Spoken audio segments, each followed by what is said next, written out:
Is okay. Okay, now. So, hello, we are Marcos Tobias Muñiz and Mimi Irene Bello Diaz, and we are going to talk about the clean architecture. I will start explaining the basic topics about this type of architecture, and later on, Marcos will explain his part. There are a lot of ideas about architecture system, and as we can see in the slide, there are several. For example, the hexagonal architecture, the onion architecture, etc. These architectures are not equal, but they have something in common. That is, the objective is the separation of concerns. That this means that they divide the software into layers. Also, they have some similarities that are the ones that appear in this slide. They are independent of frameworks. This means that architecture does not depend on a library. They are testable. The code that implements the business rules can be tested without any external element. They are independent of the user interface. This means that the user interface can change without propagating those changes into the rest of the system. For example, if we change from a web app to a mobile app, the user interface, the business should not change. They should be the same. They are independent of the database. If we change the database for one to another, for example, if we change from Oracle to a MongoDB database, our business rules mustn't change. And they are independent of any external agency. This means that our business rules do not know nothing about the outside world, as we are going to see in the future. So now, what is clean architecture? Clean architecture is a software design philosophy that separates the elements of a design into ring levels, as we can see in the picture. The concentric circles represent different areas of the software, and in general, the farther we go, the higher level the software becomes. There is a rule we need to follow if we want the clean architecture to work. This rule is called the Dependency Rule, and it says that the source code dependencies can only point inwards, as we see in the arrow in the picture.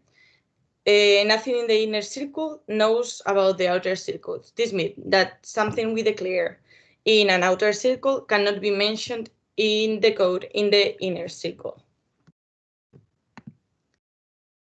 As we can see in the slide, there are some parts or some rings in the architecture. The entities, the use case, and the frameworks and drivers. And we can ask ourselves if these four rings are always the same. But there is no rule that says we must have always four. The only thing we have to take into account is that the architecture has to follow the dependency rule. Now I will enter and explain a little bit of each ring of the architecture. The inner ring is the entities. This encapsulates enterprise-wide business rules. And as we know, an entity can be an object with some methods, or it can be a set of data, structures, or functions. These are the business object of the application.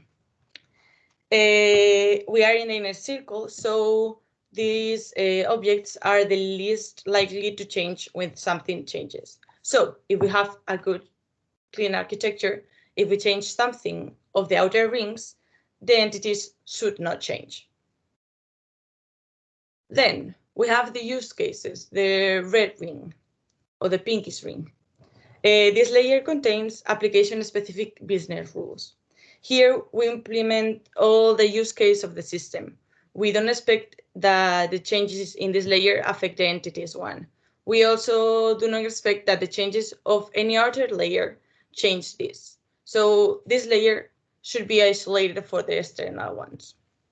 The change we can have here is the one that happened when we change an operation of the application. This means that if we change some details of a use case, then some code in this layer will certainly be affected too. The next layer it appears is the controllers or the interface adapter ones. This layer has a set of adapters which main concern is to convert the data from the format that is most convenient for the user and entities to the format that is most convenient to the database. In this layer, we will have, for example, of the Modelo Vista Controlador architecture, in English, presenter, views, and controllers. And this layer is the one used to talk to the database. All the rings that are inside this one should not know nothing about the database. And the outermost ring is the one generally composed of the frameworks and tools such as the database, the web framework, etc. This is the layer where the programmer writes less code. This is where the details goes. So the database and the webs are details of our application, so this should be here. And we keep these things in the outermost ring where they can do little harm. We can ask ourselves, obviously, we have to pass some objects and we have to communicate between the layers. How do we do it? We have to take into account how data flows. It begins in the controller, moves through the use case, and then winds up at the presenter. This communication contradiction is solved using the dependency inversion principle. As we saw in other courses in Java, we could arrange interface and inheritance relationships such as the code dependencies oppose the flow of control. So we take advantage of dynamic polymorphism to create source code dependencies that oppose the flow control so we can conform the dependency rule. Also, we have to pass some type of data between the layers. Normally, they are simple data structure. And as we saw in information repositories last semester, we use data transfer objects, DTOs. These are isolated, simple data structures that are able to cross the boundaries. The main use of this object is because we don't want to pass the entities or database rows because they have to be isolated. So when we do this, we have to remember that we have to pass them the information in the form that is most convenient for the inner circle without violating the dependency rule. So what are the goals of the architecture? The goals are to create an application that is modular, scalable, maintainable, and testable. Also the separation of concerns, and to be flexible to change. So now my colleague is going to continue the presentation. Okay, thank you, Rene. So now I'm going to talk about React as an implementation detail. So as Rene said, our purpose should be trying to make the elements of our architecture as independent as possible from one another. And I'm going to talk about it from an implementation point of view with React. So probably some of you here had got into the lab project without knowing anything about React, and that surely didn't help for writing good and structured code. So I'm trying to explain how could we improve said code and consequently our performance as well. So first of all, we shouldn't design for React. We should use React for implementing our design. And what do I mean with that? React's main strength is the ability to create reusable components. In some cases, we will find ourselves implementing components that are not resilient to changes, neither reusable. Components that we use as merely functions. For example, this one. The reusability is practically none. What is elements? What happens if we want to select elements that start with another number or a letter? Or elements that does not have a title but do have a name or an author. We would need to create more components. And this alone is a reasonable problem, but things start to get really messy when we do this frequently. We start to have more and more components that are specific for one thing, one inside another, resulting in an structure like this, which is pretty awful. So, what could we do to avoid this? First and foremost, the easiest way of keeping React independent from our design is to design without React. We know the drill. Make layers and keep them reasonably isolated. React does not need to know anything about our implementation. The business layer should take care of that, and the result of those calculations can be passed to React in order to display them. So how could a component look following this approach? Taking the previously shown component, it would look like this. As it is apparent, this component is very reusable.